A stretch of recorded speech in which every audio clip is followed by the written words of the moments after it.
പിന്നെ അച്ഛനുള്ളൊരു പ്രത്യേകത എന്ന് പറയുന്നത് ഈ രണ്ട് മാധ്യമങ്ങളെയും തമ്മിലുള്ള വ്യത്യാസം വളരെ വ്യക്തമായിട്ട് മനസ്സിലാക്കിയ ഒരു നടനാണ് അച്ഛൻ.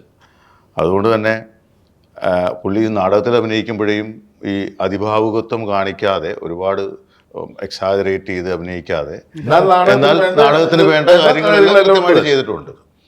ആ സിനിമയിലേക്ക് വന്നപ്പോൾ ആ സിനിമയുടെ ഈ ക്യാമറയുടെ മുമ്പിൽ ബിഹേവ് ചെയ്യുക എന്നുള്ള കാര്യം വളരെ കൃത്യമായിട്ട് അത് കാച്ചിക്കുറുക്കി എന്നൊക്കെ പറയുന്ന പോലെ കൃത്യമായിട്ട് ചെയ്യാൻ അദ്ദേഹത്തിന് കഴിഞ്ഞിട്ടുണ്ട്.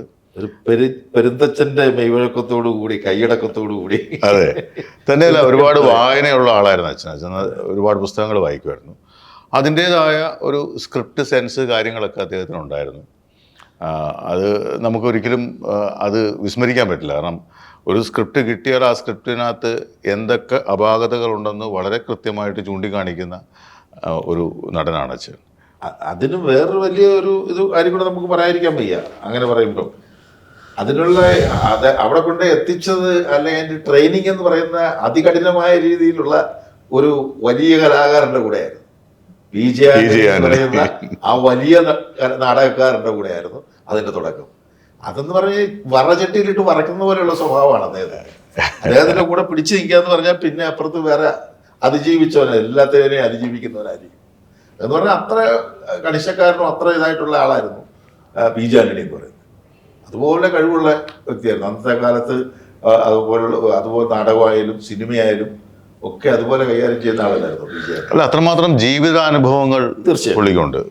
അപ്പോൾ അത്രയും അനുഭവത്തിൽ നിന്നാണ് പുള്ളി. ഇപ്പം ഞാൻ പറയട്ടെ, ഞാൻ എൻ്റെ അച്ഛനെക്കുറിച്ച് എനിക്കൊരു ഹൈലൈറ്റായിട്ട് പറയാൻ പറ്റുന്നൊരു കാര്യം വെച്ചാൽ, ഇപ്പം നമ്മുടെ ജീവിതത്തിൽ ഒരുപാട് പ്രതിസന്ധികളാണ്. ഈ പ്രതിസന്ധികൾ, എന്തെങ്കിലും ഒരു പ്രശ്നം വരുമ്പോൾ നമ്മൾ പെട്ടെന്ന് പാനിക്കാവും. നമ്മൾ ചിലപ്പോൾ ഒരു ഇതാവും, മാനസികമായി തളർന്നു. പക്ഷെ അച്ഛൻ്റെ മുമ്പിലേക്ക് എന്നിട്ട് എന്ത് തല പോകുന്ന പ്രശ്നം പറഞ്ഞു നോക്ക്, പുള്ളി വളരെ കൂളായിട്ട് അത് ഹാൻഡിൽ ചെയ്യും. വളരെ കൂളായിട്ട്. ഇപ്പോൾ ആകാശം ഇടിഞ്ഞ് വീഴുന്നു പറഞ്ഞാൽ പുള്ളി പറയും വീഴട്ടെ, വീണിട്ട് നോക്കാം. അത്രയുള്ള അതാണ് പുള്ളി. അത്ര മാത്രം. അത് എനിക്ക് തോന്നുന്നു പറയില്ല, അത് എവിടാ വീഴുന്നതെന്ന് അറിയട്ടെ എന്തായിരിക്കും പുള്ളി പറയുന്നത്. അപ്പോൾ അതാണ് പുള്ളി എല്ലാം വളരെ ആലോചിച്ചും കണ്ടും. ഇപ്പോൾ സംസാരിക്കുന്നത് പോലും വളരെയധികം നോക്കിയൊക്കെ സംസാരിക്കുന്ന ആളാണ്. വളരെ കൃത്യമായിട്ട് ഈ സൂര്യന് താഴെയുള്ള എന്തിനെക്കുറിച്ചും വളരെ അവഗാഹത്തോടെ സംസാരിക്കാനായിട്ട് അത് പുള്ളിയുടെ വായനാശീലം കൊണ്ടാണ് കേട്ടോ. കാരണം അച്ഛൻ്റെ ബെഡ്റൂമിൽ തന്നെ ഒരു ഫുൾ ഷെൽഫിൽ പുസ്തകങ്ങളാണ്, കംപ്ലീറ്റ് പുസ്തകങ്ങളാണ്.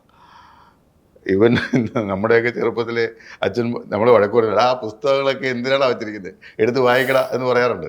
പക്ഷെ നമ്മളതൊന്നും വായിക്കാറില്ല. അത് വായന ഒരു ബ്ലഡ് റിലേഷൻ. അതെ.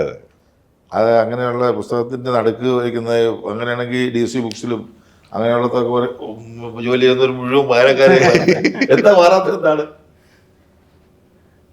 മാറുമോ? ഇല്ല. അപ്പൊ അത് ബ്ലഡിലുള്ള ഒരു ഇതാണ്. വായിക്കാൻ ക്ഷമ വേണമെന്ന് തോന്നുന്നു.